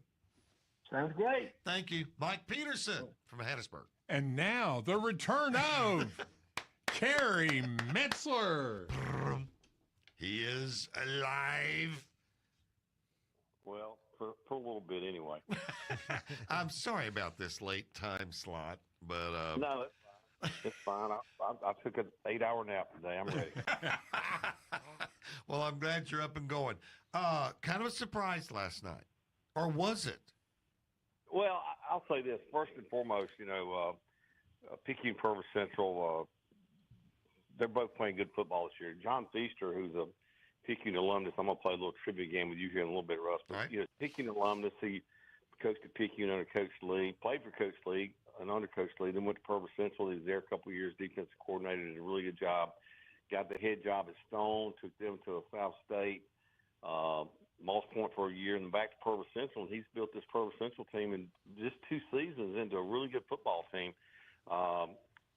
Sophomore quarterback Titus Feaster, yes, that's his son. I was going to say, yep. Yeah, he's thrown for over 2,000 yards, rushed for about 800. He's accumulated about 32 touchdowns total for them. Had a big game last night against Picayune. He threw for 2 touchdowns, ran for 2 more, and led them to the win last night. You know, look, they got a good football team. They really have some athletes. I mean, talk about Titus Feaster, his older brother, who's a senior, John Jr., JJ, they call him. He's had a great year for them. Caught a touchdown pass last night for his little brother, Kendall Morrison, who is going to be a really good – he's a good football player, a great baseball player. He's a good – I mean, you just go down, their skill people are so good. And they've grown, Russ, in their offensive and defensive line as the years going on. They played a good game last night. They played almost mistake-free football against Picayune. Picayune, which, you know, Cody Stockton, he's won 2 state championships, been in like, I think 4 South States since taking over Coach Lee, does a great job. It was a really good football game, and it just came down to some stops. Purvis Central got a couple big stops against Picayune. Credit their defense. So they, you know, and if anybody knows Picayune's offense, it's Coach Feaster. I mean, he ran it. But he ran against it in practice, but he, you know, as a defensive coordinator at Purvis Central, in 2015 they beat Picayune. When he was at Stone, they beat Picayune. He was there as a head coach, and then he beat them last night. And you know, and having seen it, you know what's coming. Right. And he did a great job with his guys, prepared them. They're 7-3 on the year. They got a good football team. I know Mike said they're coming in. they're playing their best football the last 2-3 weeks here. So their team to be continued with. I mean, they've got a good football team. They're well coached. They're hungry. And they got a lot of enthusiasm up there. It was a great atmosphere for that game last night, and a great win for them. And was that a regular season game, Kerry? Regular season game last night, yeah, it was. So what does that do to Picayune's playoff picture? Well, they're still the number 1 seed. They'd already clinched that going in. Provo Central will be the 4th seed. As Mike, the Tiger, said earlier, the Blue Devils will be going up there next week to play up at D.I. Patrick Stadium. That's the 4th seed against Hattiesburg. Picayune's the 1 seed. They're going to play George County. George County lost tonight, but they lost by 7 points. They had to win or lose by less than, I think, 9 points. So they'll play George County next week. Cody Stockner's got a good football team. Zay Dennis, junior tailback, he's rushed for over 2,000 yards, about 21, 22 touchdowns. They've got Javen Bolden, who's a Southeastern Louisiana commit, as a defensive lineman / offensive guard. Mitchell Smith, a Vandy commit, the 6A Player of the Year in football. They got a really good team. Of course, Nolan Wilson, the Alabama commit. I mean, that's a good football team. And Russ, really, real quick, you look at these 4 teams coming out of this region. I've talked about Provo Central and Picayune, but I tell you what, there's 2 other quality teams. Pascagoula, I'm going to say three words here. Well, maybe 4 if you count Ann. Lewis Sims and healthy. And when Lewis Sims has a healthy ball club, he does right now at Pascagoula, they are probably the hottest team right now in the South. They are scoring 45 to 50 points a game, giving up very few. They've won 4 in a row after they lost to Picayune 38-35. Look out for Pascagoula. I've been saying it on my weekly show down here in South Mississippi on In the Huddle. Watch out for this Gula team. They're hot right now. They got some speed. Look out for them. They got a good football team. I mean, a excellent football team. And they know what it's like to get into these playoffs. I mean, they're tradition rich, and if they've got a good football team, they could make it very difficult for people trying to win the South. They could, and Lewis Sims he's been there. He's like Cody Stogner. He's been there. He knows what it takes, and Cody and Lewis are really good friends. They talk probably weekly. They'll tell you, and they could very easily either one of those teams make a run. Of course, Hattiesburg, they're talented. With the new head coach, they're doing really well. That's a good football team. Hancock, Michael King, came from Greene County to Hancock. They got that running gun, stunning gun, throw it every down, and they got a good quarterback in Tyson Canan. He's thrown for over 2,900 yards. Woo! A 3,000-yard passer? Yeah, and he's also rushed for like over 1,200.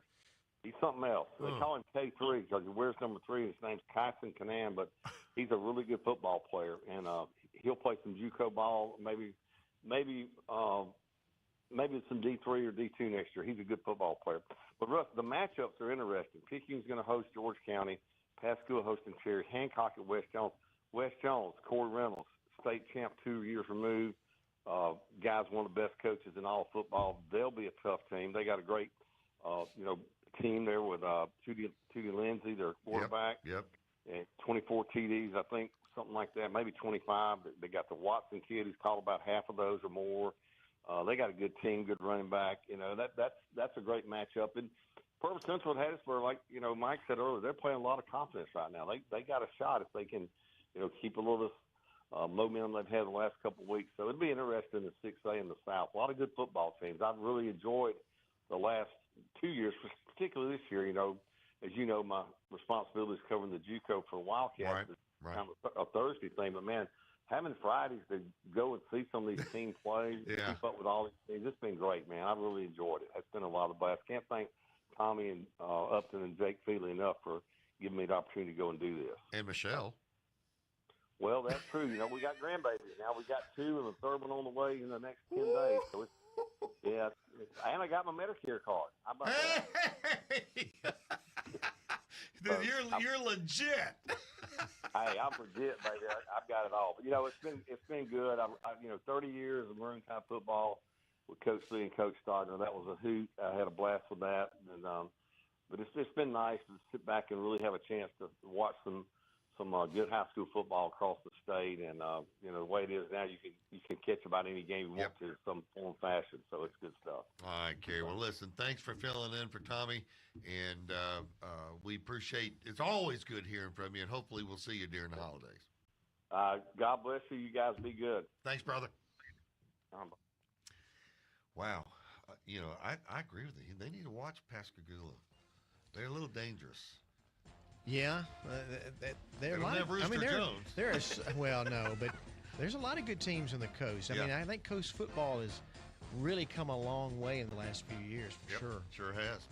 All right, we're going to duck out of here and take a time out, and when we come back, it'll be the Crazy Eights presented by Cricket Wireless. For all that information and what they got for the holiday season, it's cricketwireless.com. J.C. Fox is on deck with all the scores, and they're all playoff games, so it's going to be good. We'll be back in a moment.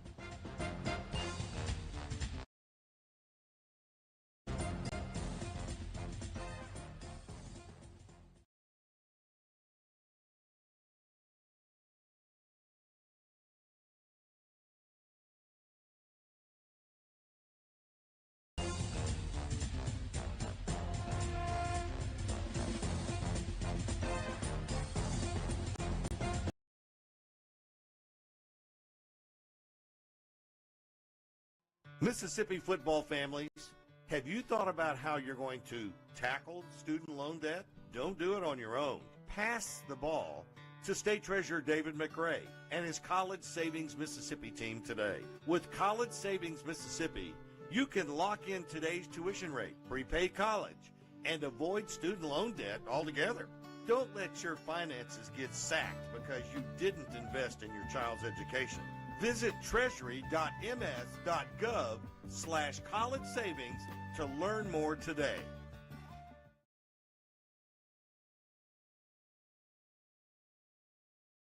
At Mississippi Public Broadcasting, we tell local stories that matter.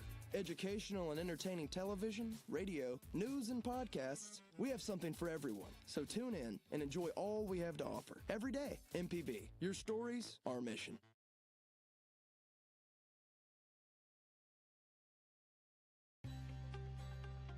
Commercial roofing, reliable and durable solutions for your business. Residential roofing, protecting your home with quality craftsmanship. Metal walls, custom designs for a modern look. Emergency services, rapid response to protect your property. After a recent hailstorm, I needed a total roof replacement. I chose Malone Roofing for the job, and my new roof looks great. Contact us today for a free inspection. Visit www.ecmalone.com or call 1-833-7Malone.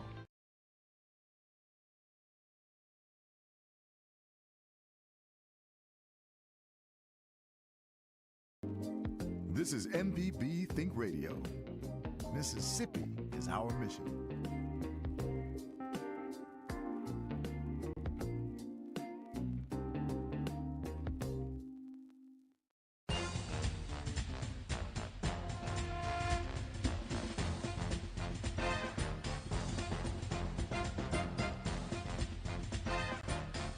Welcome back to Friday night Under the Lights. It's 11:30, so that means it's time for the Cricket Wireless Crazy Eights with J.C. Fox. And J.C., you were kind of covering the whole state tonight, and you were saying that things kind of went the way you thought. There was one snafu in there, but we have a lot of friends, we have a lot of fans in Tallulah.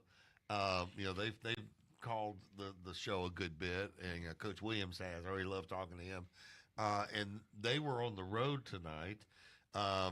But these are all playoff games, so if you lose, you're out. You're done. We had 8 playoff games tonight.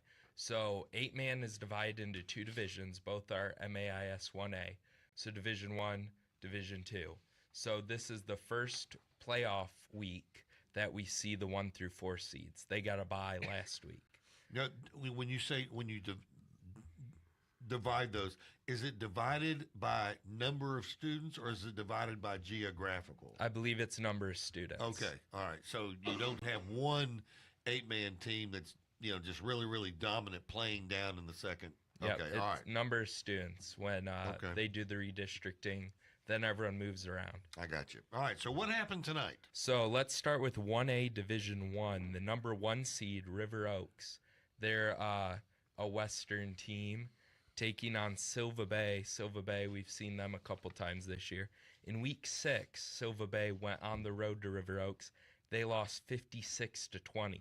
This one much closer. River Oaks was able to hang on and win 40-34. So River Oaks very dominant. If our listeners remember, they were in that region where the 3 teams were all undefeated until they beat each other, and River Oaks ended up winning that district. But the number 4 seed versus the number 5 seed, a game I thought was going to be very close. These 2 teams had never played before. It was Newton and Claiborne. Newton finished 3rd in 2024, 2nd in 2023. They lost to DeSoto both times. No shame in that. Now, DeSoto moved. DeSoto's in Division 2 now. So no more DeSoto. Newton was able to defeat Claiborne 48-20. So a big win for Newton there. Humphreys and Deer Creek, these 2 schools have played a lot. Yep. Humphreys leads the overall 29-15. And they were able to add another win tonight over Deer Creek, 36-14. The Rebels look really good. They're playing some really good football. Their quarterback's healthy now. So that's really important for them. And then Prairie View and Benton, the Spartans were able to defeat the Raiders 39-20. Spartans being? Prairie View. Prairie View. Prairie View Spartans over the Benton Raiders 39-20.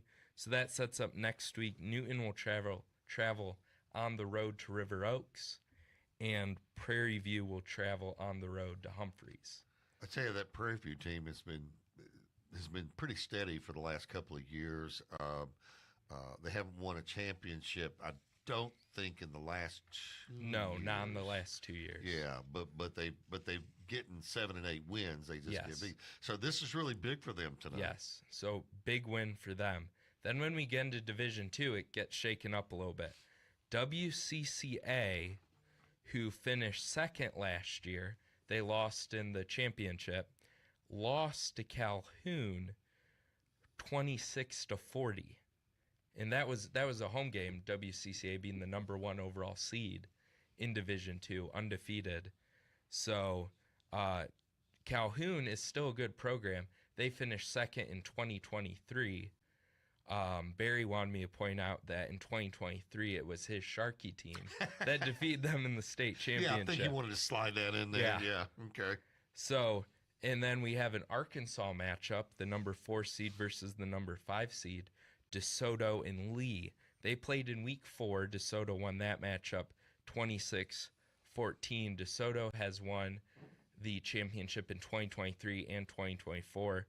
And they will continue in the playoffs. They won tonight 38-20. So a big win there for DeSoto. Columbus and Tunica. Columbus was able to beat Tunica 58-14. A really big win for Columbus, their first time in the playoffs since 2022.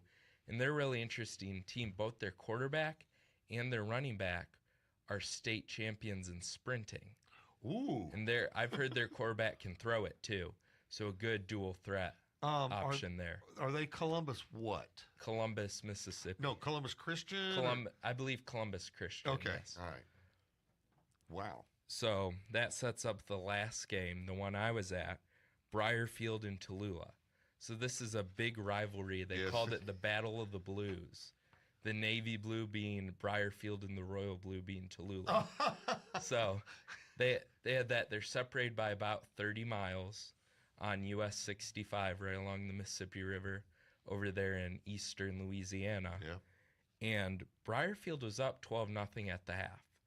In week 10 to finish the regular season for both these squads, Briarfield won 40-8. Over Tallulah? Over Tallulah, a dominant win.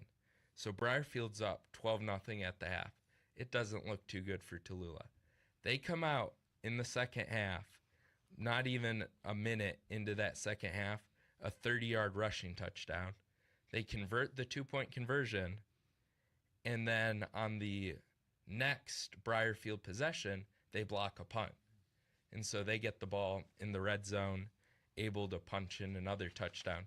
and convert the 2-point conversion. So at this point, they're up. It's 16-12. Right. Briarfield is able to score again. So I believe that put the score at 18-16. They were unable to convert that 2-point conversion. That would come up big when Tallulah would score another rushing touchdown. And they don't convert the 2-point conversion, but they have a 4-point lead. Then on the kickoff, they force a fumble on their little onside kick they run in 8-man. So Tallulah had the ball pretty much the last 5 minutes of that game. And now, you were talking before we got on the air about a football field's dimensions. Which field are we talking about? Briarfield. I've been told they're one of 2 teams who we could see in the MAIS who play on a 40-by-80, which was, it's just weird seeing midfield be the 40-yard line. It's super strange. Even with kickoffs, they're still taking them from the 35-yard line. And personal foul penalties were only 10 yards instead of 15. Really? There's some strange stuff tonight. Why would a school play a 20 by 80? I'm not sure. They're one of only 2. Christ Covenant used to play on the 40-by-80. They switched to a full-size field this year. But, it makes it interesting. Barry's talked about when he coached, it was hard to run some of their plays, especially to the outside. Yeah. Because it's so much smaller. And a lot of the game was played in between the hash marks. I'm sure it was. It was. The whole second half, Tallulah lined up in I formation with 5 offensive linemen and just ran the ball up the middle. It was like 3 yards in a cloud of dust the whole second half. So they pick up the win tonight. Oh, yeah. Tallulah does. A big win for them. They haven't beaten Briarfield since week 1 of 2022. Wow. And I believe they've met in the playoffs a couple times between them. So a huge win, a huge rivalry win. So who did you talk to tonight? I talked to Coach Ryan Williams after the game, and he was very excited about their win.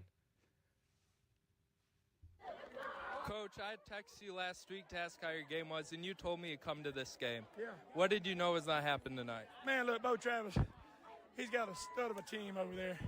So we knew we were going to be in a dogfight, man. We challenged our boys all week long to prepare for a dogfight. We knew it was going to come down to the fourth quarter.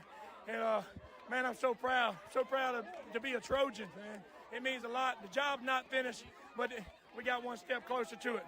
Down 12-0 at the half. You guys came back and played some of the best football in the second half I've seen all year. What was your message to your team there at halftime? Man, wait, resilient.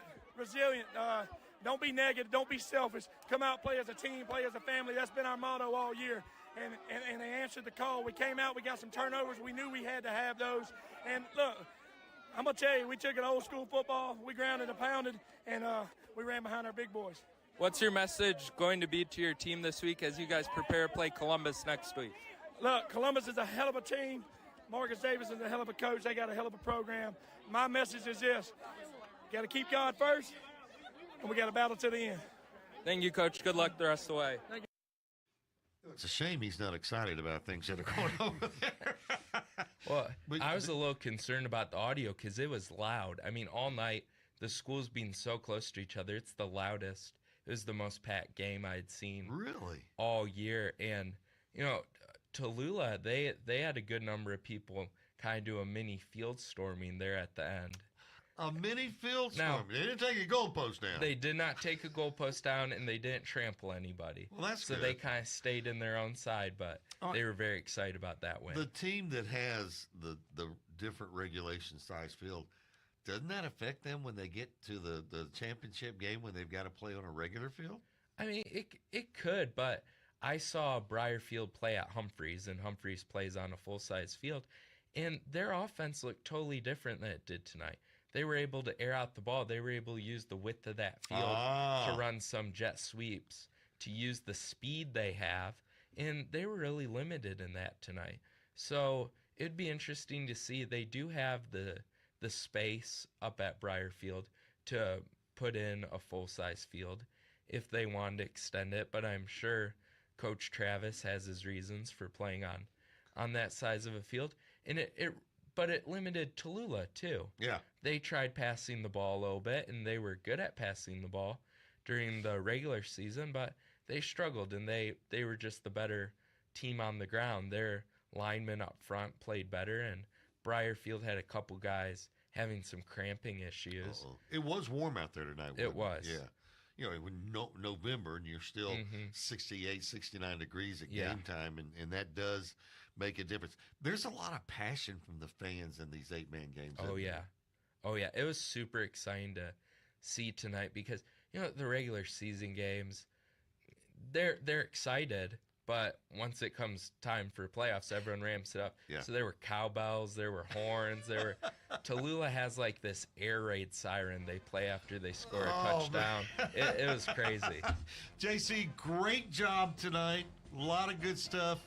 Big thanks to Cricket Wireless for making this happen for you. And we'll see you next week with all the scores. Oh, yeah. We'll have a lot of exciting games next week. All right. JC Fox bringing you this report tonight from Cricket Wireless. We will take a timeout. Brandon Shields is on deck, and I think he got a Morton game in tonight. We'll check in with him in a moment.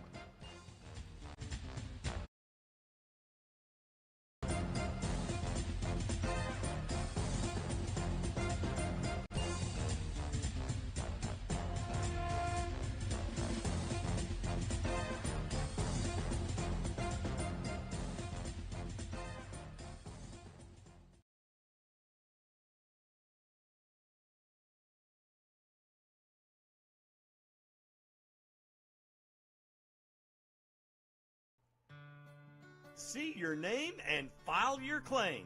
Even the smallest counties in Mississippi usually have thousands of people whose names are on the unclaimed money list at the Mississippi State Treasury. That's right. Many counties even have tens of thousands of names listed, totaling tens of millions in unclaimed dollars. Since he's been state treasurer, David McRae has returned a record $80 million to Mississippians who've searched the list, found their names, and staked their claim. About 1 in 10 Mississippians have unclaimed money, and that's why you should check www.treasury.ms.gov or click on Unclaimed Money and search today. If you see your name, file your claim. If it's your money, Treasurer David McRae will get it back to you.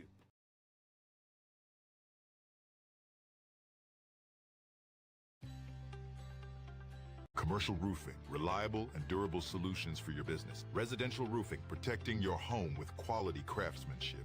Metal walls, custom designs for a modern look. Emergency services, rapid response to protect your property. After a recent hailstorm, I needed a total roof replacement. I chose Malone Roofing for the job, and my new roof looks great. Contact us today for a free inspection. Visit www.ecmalone.com or call 1-833-7-MALONE.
Yeah, I've heard it. Yeah, it's not pretty. You were at Morton tonight? Well, it was at East Central Community College, but Morton was the home team. They were the host team. Now I understand Morton. Now isn't Morton in the playoffs? Yeah, I mean it was. Yeah, Morton. Yeah, there was a 2 seed out of Region 6 4A. So yeah, won tonight 35-14. It was tied at halftime.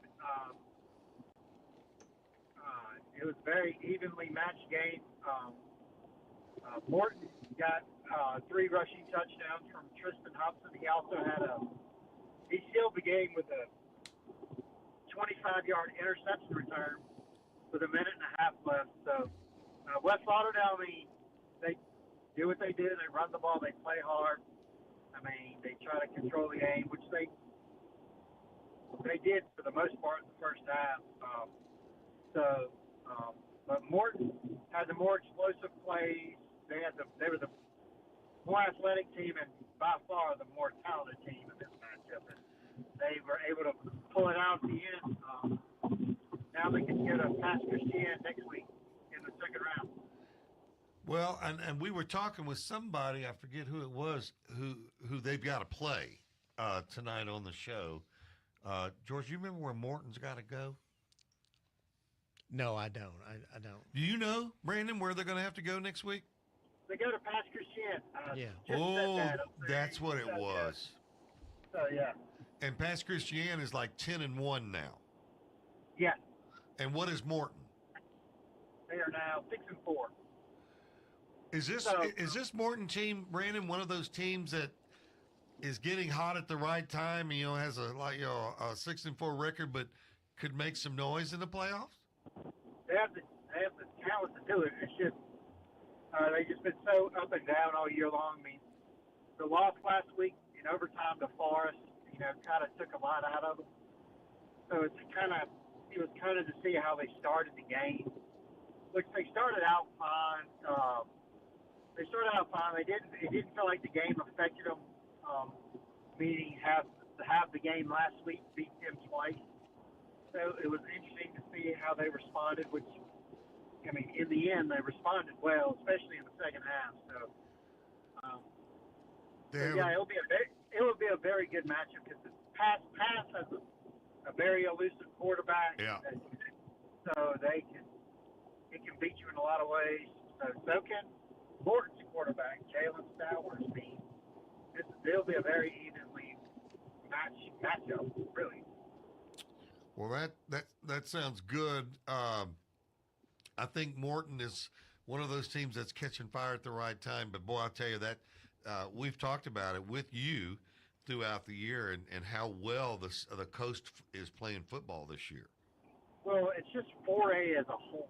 It's so deep and it's so competitive. We talk about this is every year. The 4A game, when you get to state entry game, the 4A game is always the most competitive game. Yep.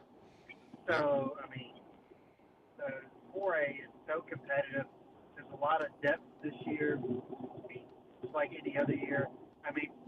This year, Columbia is by far the favorite. Oh, yeah. And then you got, in the north, you got Louisville, you got Kosciuszko.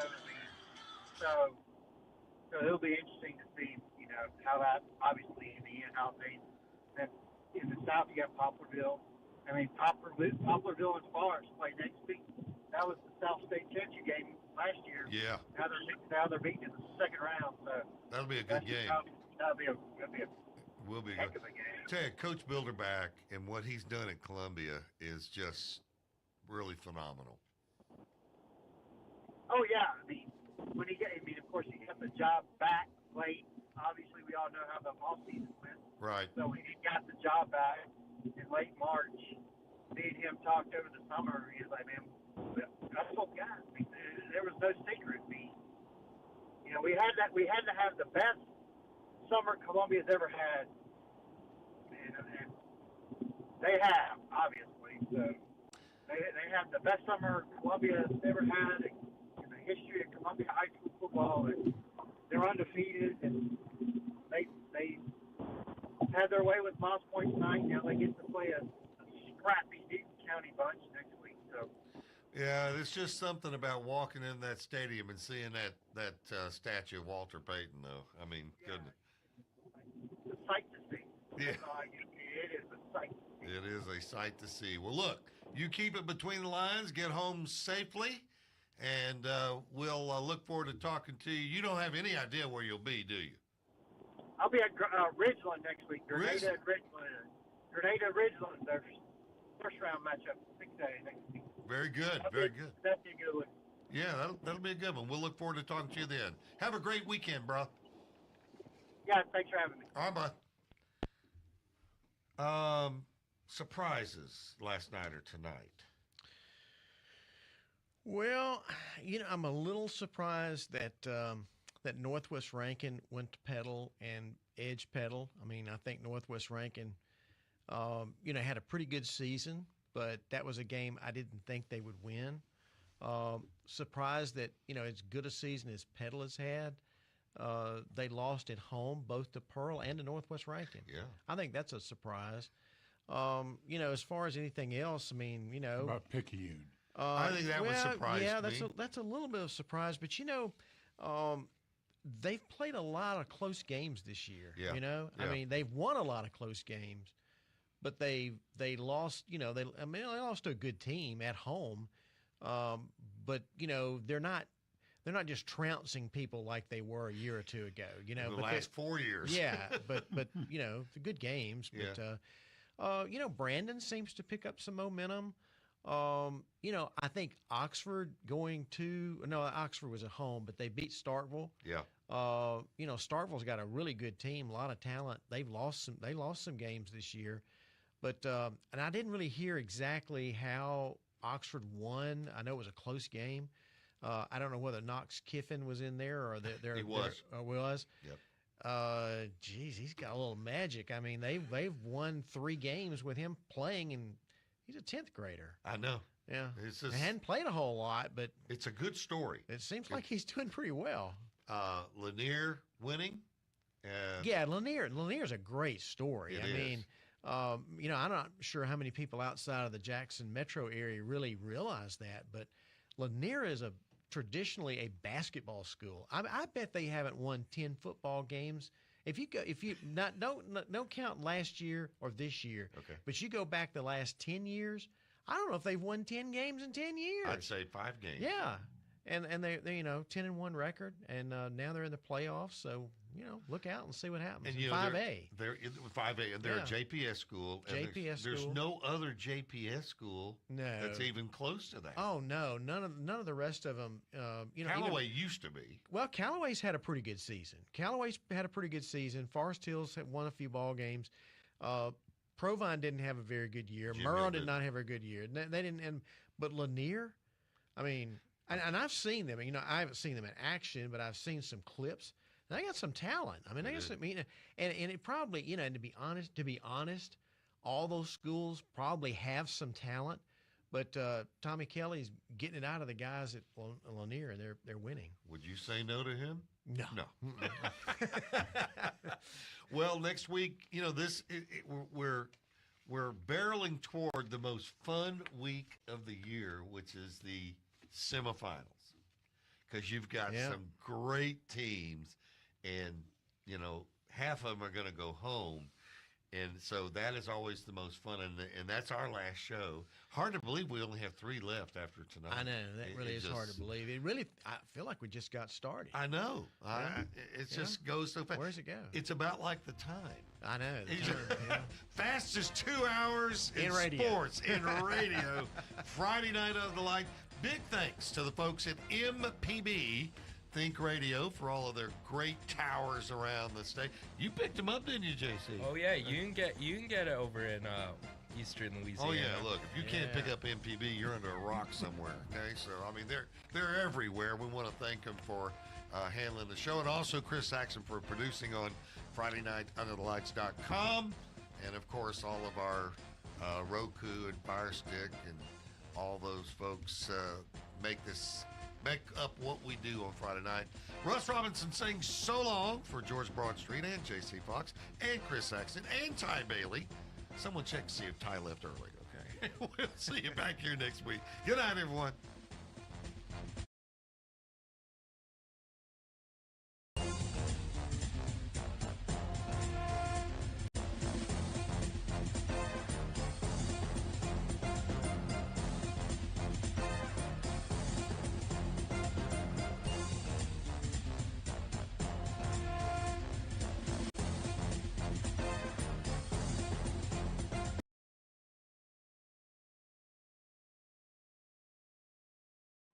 Hello, Mississippi. Did you know that the average student graduates college with $30,000 worth of debt? That amount of debt can delay major life milestones, including getting married, buying a home, and starting a family. But don't worry, we've got some good news for you tonight. College Savings Mississippi and Treasurer David McRae can help you reduce or eliminate that debt. Their plans are flexible and affordable. Start saving for as little as $25 today. Visit treasury.ms.gov/college savings to learn more. 1 in 10 Mississippians has unclaimed money awaiting claim at the state treasury. There's literally hundreds of millions of dollars waiting to be united with the rightful owner. At www.treasury.ms.gov to search. You'll see your name and stake your claim by following these instructions. You'll be asked for some basic ID like a copy of your license or a government-issued ID, then hit send. Treasurer David McRae has a dedicated unclaimed money team awaiting your claim, ready to return your money. Don't wait. Look for your name and stake your claim today.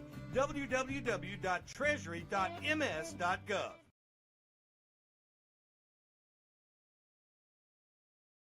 Trusted by homeowners and businesses across the Southeast. Commercial roofing, reliable and durable solutions for your business. Residential roofing, protecting your home with quality craftsmanship, metal walls, custom designs for a modern look, emergency services, rapid response to protect your property. After a recent hailstorm, I needed a total roof replacement. I chose Malone Roofing for the job. They delivered top-notch service, and my new roof looks great. We started looking for roofers when we realized that we had leaks throughout our facilities in our district. What stood out to me about Malone Roofing was great customer service, a fine finished project, and great follow-up. I would definitely work with Malone Roofing again. My project was a little more complicated than just needing a new roof. I decided that Malone would be who we needed to work with, that would do the best job for us. My experience working with Malone was wonderful. Contact us today for a free inspection. Visit www.ecmalone.com or call 1-833-7-MALONE.